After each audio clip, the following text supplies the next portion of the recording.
Hey, welcome to another edition of Breaking Protocol from the Razzle Dazzle Show, our ongoing miniseries where we break down key updates and design questions straight from the development of Shade Protocol. These episodes are built around the game's community engagement series Devs Ask You, or DAUs, where Kendall and the team not only show us changing, but invite fans to shape the journey with them.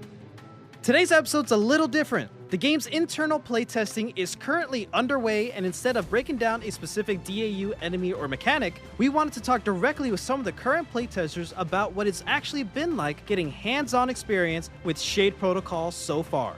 Be sure to follow us and Little Legendary on our socials and YouTube channel, and be sure to join the Shade Protocol Discord server to follow new DAUs, vote in polls, and share your voice directly with the dev team. Links to everything will be in the description down below, and with all that being said, it's Razzle Dazzle time!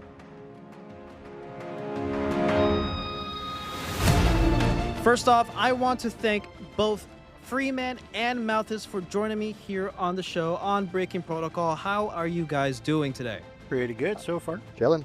What's up, y'all? There's a lot of things to cover. There's a lot of ground, and this is very exciting for all of us because we are one of the first play testers for Shade Protocol before any of this goes live. I want to quickly ask, when you first got your hands on this version of the game, what immediately stood out to you the most? The sheer amount of blue. It is a very early build, so there's not much in the way of detailing. But aside from that, from what we actually, could get a hands on, you can immediately get the feel for the movement, general jump arc, general speed, which is all feels well and good, So far, so good for the team. Have you guys ever play tested a game before? Yeah, I have a whole bunch of them, honestly. Really? Yeah. Oh, wow. Yeah, this is my first, actually. Okay, cool. So we have, this is my first time playtesting a game too. The only thing I've come close to was playtesting like a DLC, right? But that's already post main game launch. So this is a new experience for me and Malthus. Malthus and I were lucky enough to be the first two internal playtesters for the game, and what I like about this entire process is that Kendall is making sure that us as playtesters are being incorporated within the game's lore as air quotes oath bearers. So there's going to be some lore specific storyline or whatever within the game about us, which I think is really cool. But Freeman, since this is not your first rodeo, is it usually standard to visit a build that is looks very bare bones, but there's still a lot of intricate mechanics within it? Typically not, at least not the ones I've done. This, or most of the places that I've done, is basically right before launch. So it'd be like the whole complete build, mostly bug searching or giving details and stuff like that. So not very early I've joined on too often. It'd be like, again, literally right before launch, kind of like I wouldn't say review build or anything like that, but right before then, because these will be smaller indies, and so they wouldn't have like big press. They won't have like the typical review keys that you send out to to the big publishers and stuff like that. Very interesting. My understanding is a lot of this stage of testing is typically done by a lot of just the devs themselves. They don't usually bring in a lot of external people to help with this, at least from what I've read before. No, yeah, this is typically like friends and family stage, where like, is this good? And give the devs a little ego boost, like, yeah, of course it's good. We love you. This is great. But typically, yeah, for a playtest, you'd see much later on into the build, even if it's a small section, like the first biome or something, just to get a feel for what people are getting on it. Was there anything that felt completely different than you expected from watching the trailers and following the DAUs? I'd say in comparison to the trailers and stuff, not really, because a lot of the things like Freeman was saying, the movement, the controls, and even just a lot of the mechanics are already there, even at this early stage. So I was expecting it to be much less polished in a lot of it, but in comparison to the trailers, no, it's kind of nuts how much has already been done in that regard.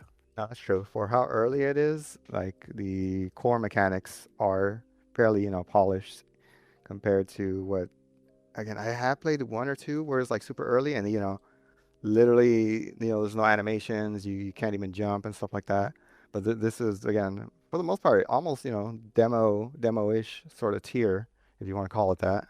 Right. Yeah, I feel like that's exactly what we're testing. We're testing like a pre version for a potential demo to go out whenever that's ready. And just to put this all in context, the game was announced little over a year ago, and already this is the state of the game. And by what we mean the state of the game, obviously there's an audio podcast. We have no visual reference for the audience at home, and not like we can show it anyways. But when we say early and what Mouth is meant by blocky, it's like literally like the only thing that looks fully fleshed out and done is basically Zura and like some of the enemies, and all like we're literally seeing tile blocks like with letters like W for wall or F for floor or D for death blocks, like that's kind of what we're facing with, so like that's how it started for us to see. And already like we're seeing a little scope into the level design to really working out the mechanics for these weapons and instruments. And I do just want to say not everything is there just yet, but a lot of the big ones, right? Like the shield, obviously, we have the spear vaults, which is a big fun one to play with. We have the axe, and we have the infamous world cut. We still can't use the chakram yet or the actual katana blade yet, but everything else, yeah, we're at a good point where it feels good to play. I remember Mouths and I, that first night, we're actually having a lot of fun. Are we like running into a lot of weird freaking glitches and like things that Zura shouldn't be doing, like infinite jumping stuff and like breaking the game a little bit? Yeah, kind of, but like it still feels good. Yeah. Oh yeah, no, like I said, just I did think that it would be far more cumbersome to really move around, but like everything was really responsive. Even like normally, if you just expect a simple jump, but they've already got it programmed in. There's variable jump heights and stuff like that, and yeah, like it just usually you would, like I said, you just expect it to be not quite so quick, but it was already snappy at that point. Yeah, agreed. It's the movement again, just very buttery, very smooth, very up to par with what you expect with other contemporaries of this genre. On the flip side of all this praise we're giving it, has there been anything that felt awkward, overwhelming, or needing adjustment during testing that you guys can talk about? It's hard to really gauge what's there and what isn't there, but what it was presented, let's see. This is obviously probably going to change in the course of the development, but that's part of our job, right? Like we're play testing it to tell the devs like, hey, we found this thing, fix it, boom, it gets fixed. Yeah, from non-broken things, let's see. So I'm gonna go to a little bit of praise again, but so there's a lot of like canceling you can do, which is nice, but let's see, the actual spear throw as a combat mechanic, I feel like the animation is a little long for you're able to cancel out of it pretty quickly. Like let's say you push the spear throw button and then you push something else, whoop, I'm not throwing my spear. So it feels a little clunky as far as like actually incorporating it into your moveset, aside from like stop, throw spear, stop, throw spear. And then even then, like, you gotta adjust the numbers as far as making it more satisfying with like, why would I throw my spear anyways? I could just 3-hit combo something. Yeah. Well, and then the other thing is, because it's testing so many different things, they throw a lot of the weapons and mechanics at us in a really short period of time. So there's a lot of kind of getting used to how to incorporate all of that in, when normally you'd have that spaced over many hours in typical games like this. But here it's like, oh yeah, you've got everything in about 10-15 minutes, and now you've got to figure it all out. Yeah. I think it does for me, like, I think it does a great job at, like you said, the pacing. I like that it doesn't take too long to fully unlock everything. So like every new item you get helps you get to the new thing, just like a standard Metroidvania. I will say that, that spear throw you mentioned, Freeman, it was a very interesting thing to deal with, because I'm like, it doesn't always feel like it's going where I want it to go. Like sometimes when I jump, it's only going to be thrown down diagonally and stuff like that. But like, there's that balance between the intention of the devs and then what we expect as a player, and that's also part of the process, right? Right. The angle throw is definitely going to throw people off, because like, why isn't it going straight? I want to throw it, Yeah, exactly. One of my favorite one of my favorite things that we've discovered is, and it's a bug that we discovered that we told the devs, like, actually, this could be a really cool mechanic, is with the spear vault and how you can bounce off of the floating platforms to just, like, I don't know, Beyblade ricochet off of things. Remember that? Yeah, you go flying. You get some air on that. Oh yeah, no, that was funny too, because Classic bug yeah. to feature. Yeah, like it was totally normally. So there's these nodes that normally you would do like a down attack with the shield, and it would bounce you up as a pogo, and they were designed to only work with that down attack.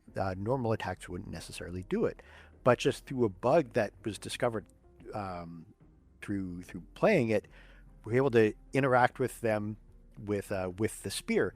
And yeah, that spear vault, it's this big spinning attack when you jump in the air, and then when you hit that pogo, it sends you flying up. And oftentimes there's multiples of them to help you go up, you just ping one after the other, and you just fly all the way to the top of the screen. And like, oh, it was too cool to not pass up. Yeah, that's fun. Yeah. So I think we've already hit on this, but I want to ask it again just for clarification. How approachable has the game, has the playtest felt as a player, as a video game player? Fairly well versed in the genre, but as far as I can tell, nothing like felt inhibitive. Like, man, am I being stupid or what's going on here? Like, Even the world cut, like the world cut, I guess that's the biggest quote unquote hurdle, I guess you'd be, just because it is, it is a unique thing, and it is that would be something that was, again, I didn't know what to expect when seeing it in the trailer, but I guess that falls into the, like, I didn't expect how it worked. Mostly, I guess the direction change thing.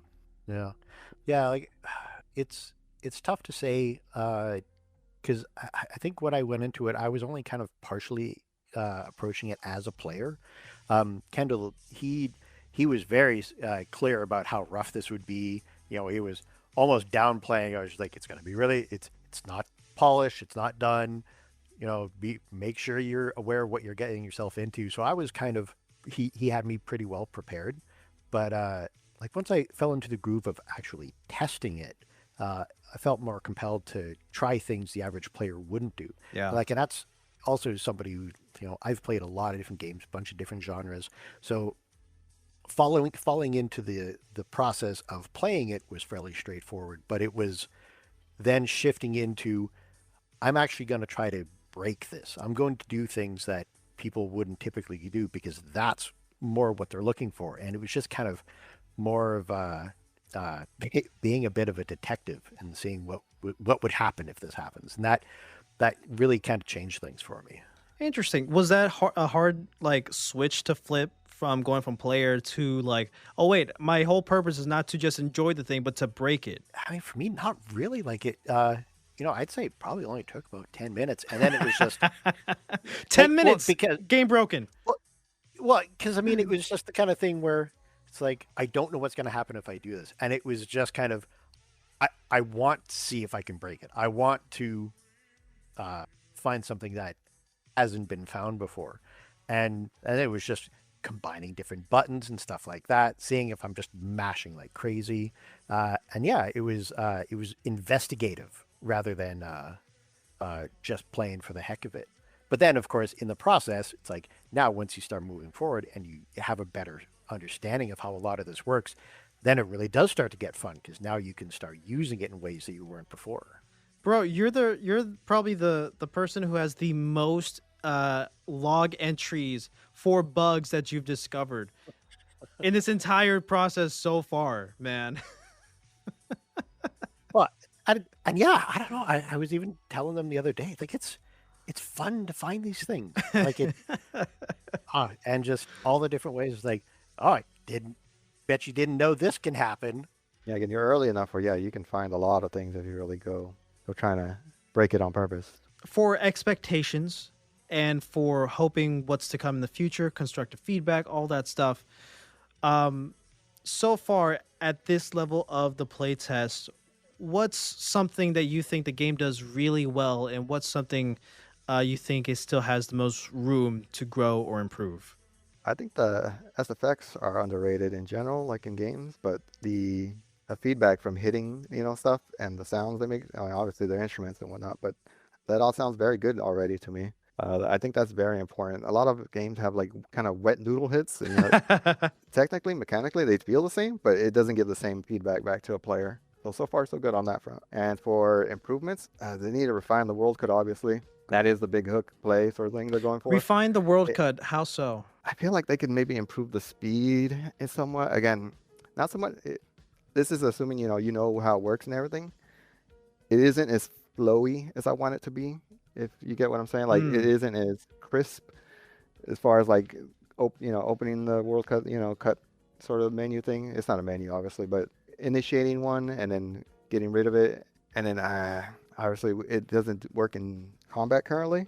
But I feel like it'd be hard to incorporate while in its current state if you just want to like slash something. Yeah, like it's such a different and unique mechanic that you don't see in other games, where at this early stage they're still working out a lot of how it's going to work, and that's where a lot of the bugs and breakage that we've come across have been around, because of how complicated this thing is. I do want to highlight that the world cut, like you said, is very unique, very different from a lot of the things that we've seen in video games, and especially this genre.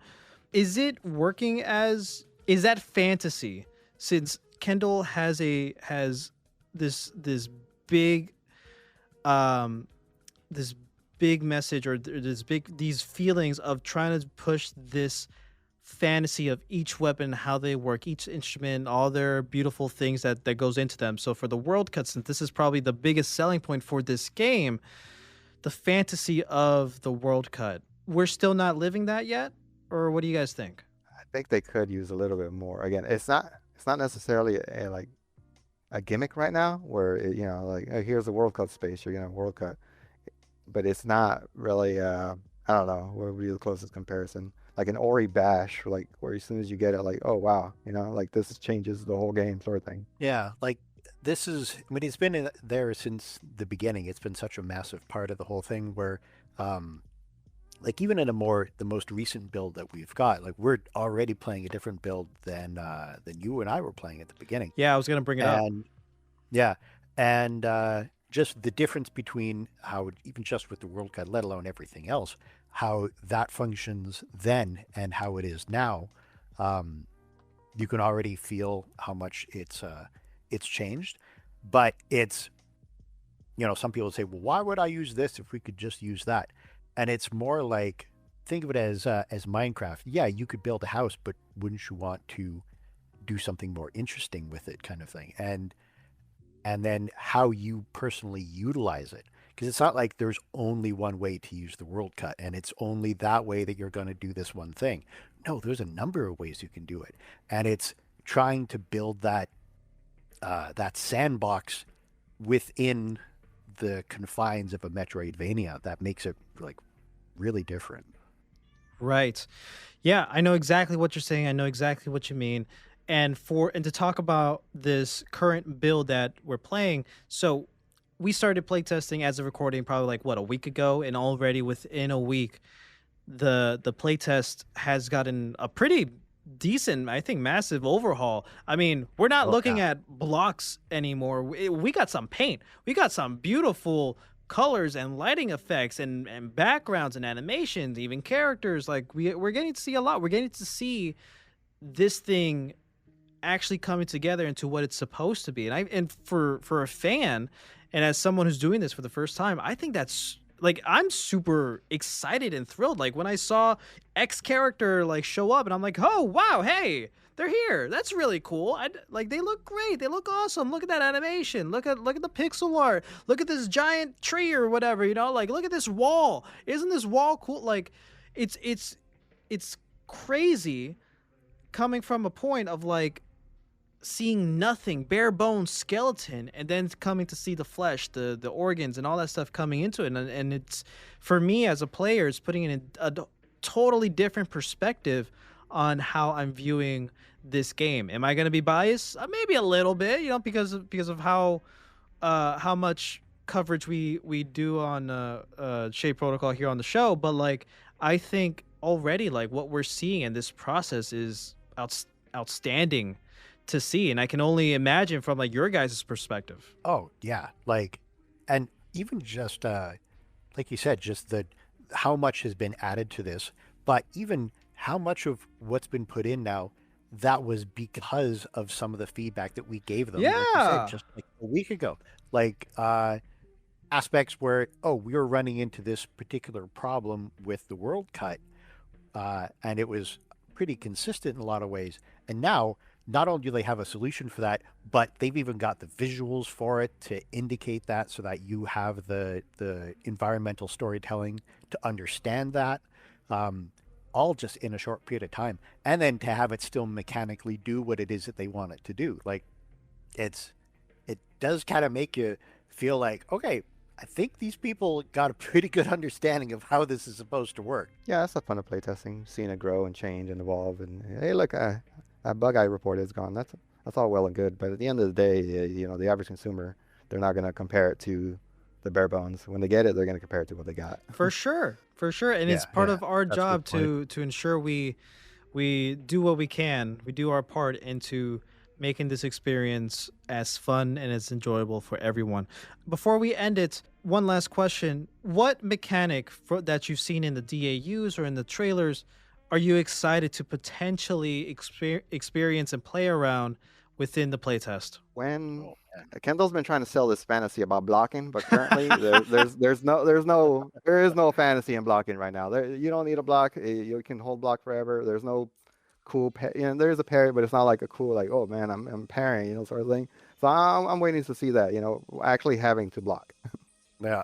Even some of my most recent reports were about blocking and trying to work on that.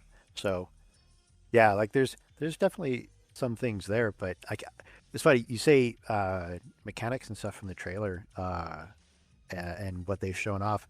I mean, I think we were just saying a little earlier how like I don't know how much we can really say, but like the chakram and having the portals. We haven't had a chance to do anything with those yet, so I'm curious how that's gonna end up. How many walls am I gonna be able to put myself in now? Portal into World Cut's gonna. Portal into World Cut.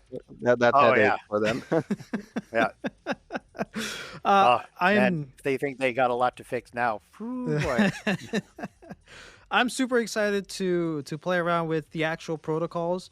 For one thing, like I'm excited to mix and match on top of all the other craziness, like the World Cut, like the chakram portals. So just see how that blends in together. And you're right, Freeman. Like the combat seriously needs an overhaul, but that goes to show that like this is still an early build. Take everything with a grain of salt. Not everything can be fixed at once. It's an indie team. It's a team of like 5 people or whatever, one lead programmer, so we're doing what we can. We're giving them grace. But yeah, I am super excited to test out and mess around with various combinations of protocols if they're ever going to put that into the playtest. I hope they do. So we'll see. Oh, and harmonies.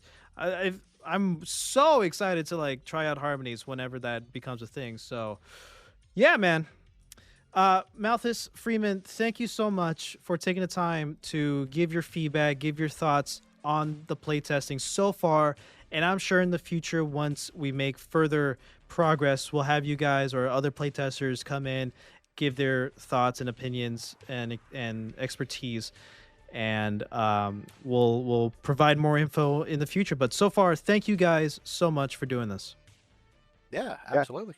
No problem. I'd love to get egg on my face too. They fix all the stuff I complain about. Go for it, devs. Go ahead. Next time we do this, it's all just gonna be like, oh man, no. They didn't do this, they didn't do that, and I wanted all. Where is my new weapon? I haven't got that yet. Come on, Des. Fucking harmonies, Kendall. Come on. Yeah. This has been another episode of Breaking Protocol from the Razzle Dazzle Show. Want to help with Shade Protocol becomes? Join the Shade Protocol Discord server to follow new DAUs, vote in polls, and share your voice with the dev team directly. Go follow Shade Protocol on Kickstarter, and if you like this breakdown, check out our past spotlights and interviews with Kendall right here on the Razzle Dazzle Show. Remember, the future of Emeria is still being written.